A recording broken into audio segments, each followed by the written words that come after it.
So hello friends, let's dive to some more tools of CATIA Sketcher. We are at the last stage of CATIA sketching. We have seen almost all the commands. Some of the last commands are remaining. So today we are going to start with that commands.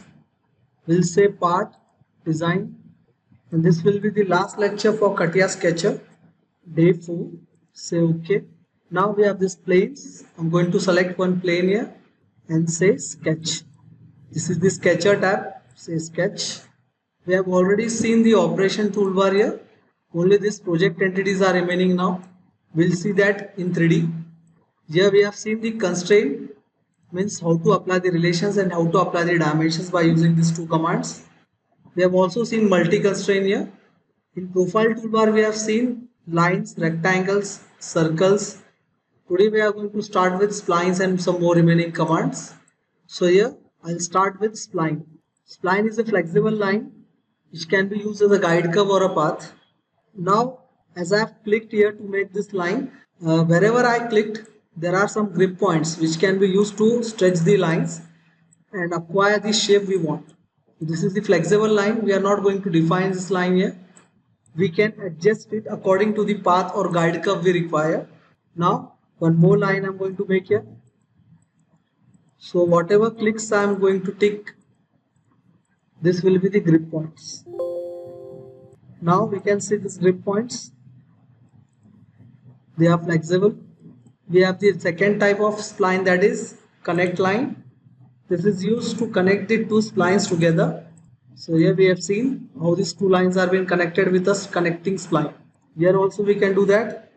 And now we can apply the connecting spline here.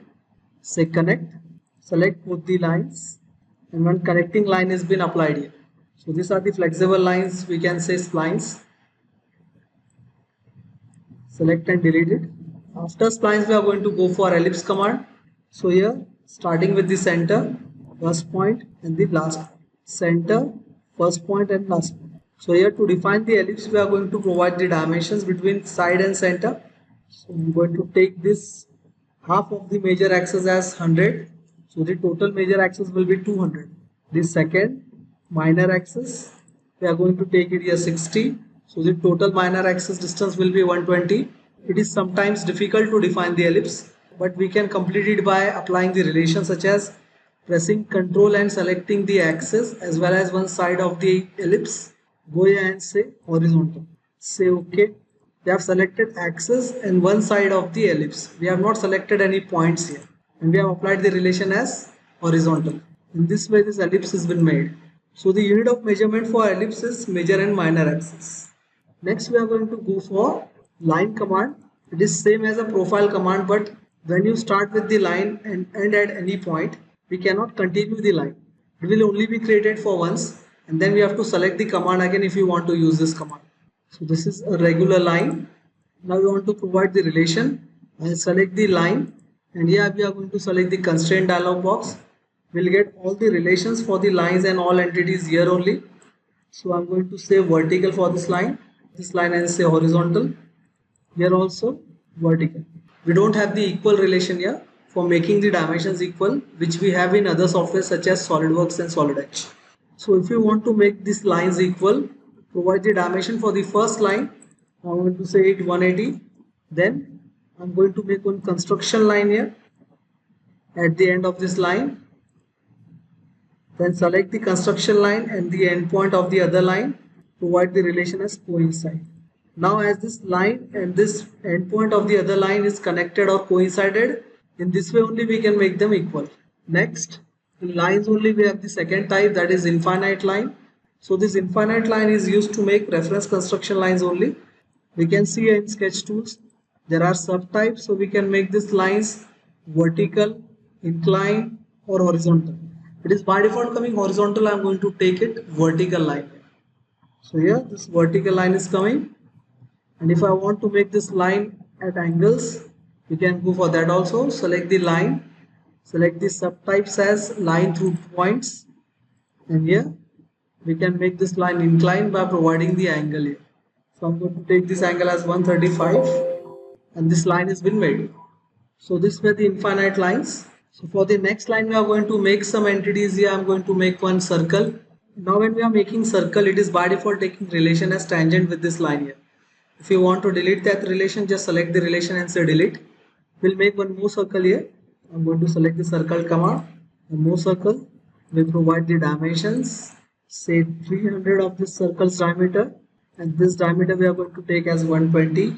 We are going to provide center to center distances also here.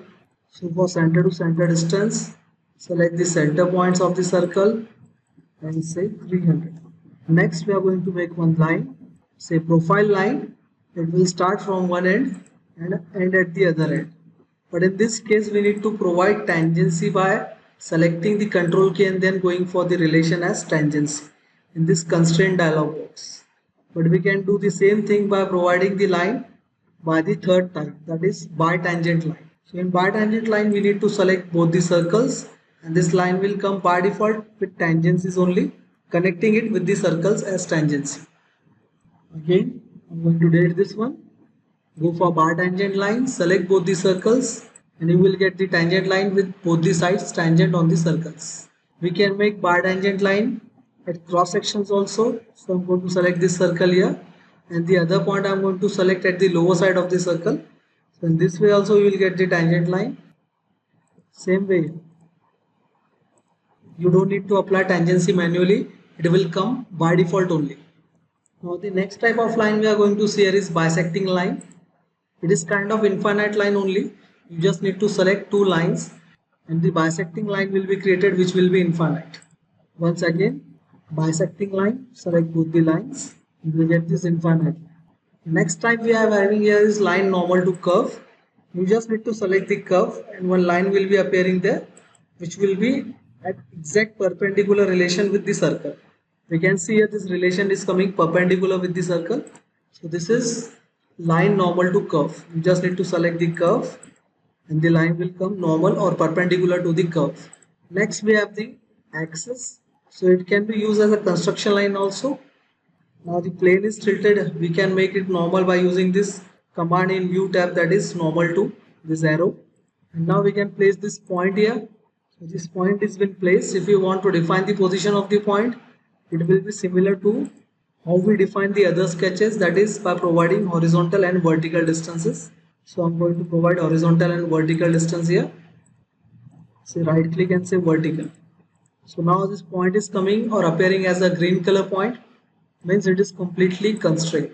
So whatever the sketches which are appearing in green color are been completely defined and the white color sketches are under constraint or under defined only. So we should define all these sketches and then only go for 3D applications. Next, in point command only we have this point using ordinates. So you just need to select the ordinate and then provide the horizontal and vertical distances in this point definition box. So I'm going to say it 150 as vertical as 100, and we can see one point has been located here with reference to this point which we have taken as an origin here. So this vertical distance is coming 100 and horizontal is coming 150, and this point has been located. How it is coming underdefined even after providing the dimensions, it is because the reference on which we have taken the origin is also underdefined. Next we have equidistant points. These points can be used for dividing any entity into equal parts. So I'm going to select this circle here. Now it is asking us in how much entities we want to divide this part. So I'm going to take 10 points here, or we can say 15 points we are going to take here and say OK.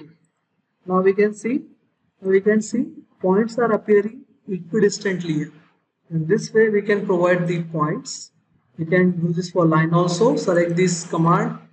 Select the line you want to divide in equidistance. I'm going to select this line, and we can see this line has been divided by the points in equidistance in 15 numbers. So this is the equidistant point option. Next one is point at intersections. So if I take one more line here, now I want a point at this intersection of these two lines. So we are going to select this command, that is intersecting point. We'll take this profile toolbar here. So here we are going to select this command intersection point, select both the lines, and at the intersection of both the lines we can see in orange color one point is been appearing here. So if you want to provide points at the intersection of two lines, we can use this command. Lastly we have this command, that is projection of point. For that first I am going to provide one single point here. We have this point, and now we want the projection of this point on this curve. So we are going to use this command, that is projection of point. Zoom it little bit, select the point and select the curve. So we can see this projection of point has been created normal to the circle. You can see this perpendicular sign. Again one more time, place this point and then go for the option that is projection of point. Select the point and select the curve. We can see this point is coming normal to the curve now with this sign of perpendicularity. Lastly, we have this command that is fix together. So if I have one line and one circle, and if I say fix together to both these entities here, say OK. Now whenever I drag this circle, this line will be moving with the circle. It has been clipped with the circle, or else if I move the line, the circle will move according to the line. Fix together. So these are all the commands which we were going to see today. Now we have completed with this sketcher. We'll make some drawings for practice, and then we are going to move for 3D. And then we are going to move for CATIA 3D. So continue following the sessions and playlist to learn the CATIA. We are going to come with more lectures for CATIA. Till then, tune in and subscribe the channel 4 Dimensions Infotech. Also share this video and comment us below whatever thing which we are remaining or you want us to make the lecture on. Till then, thank you.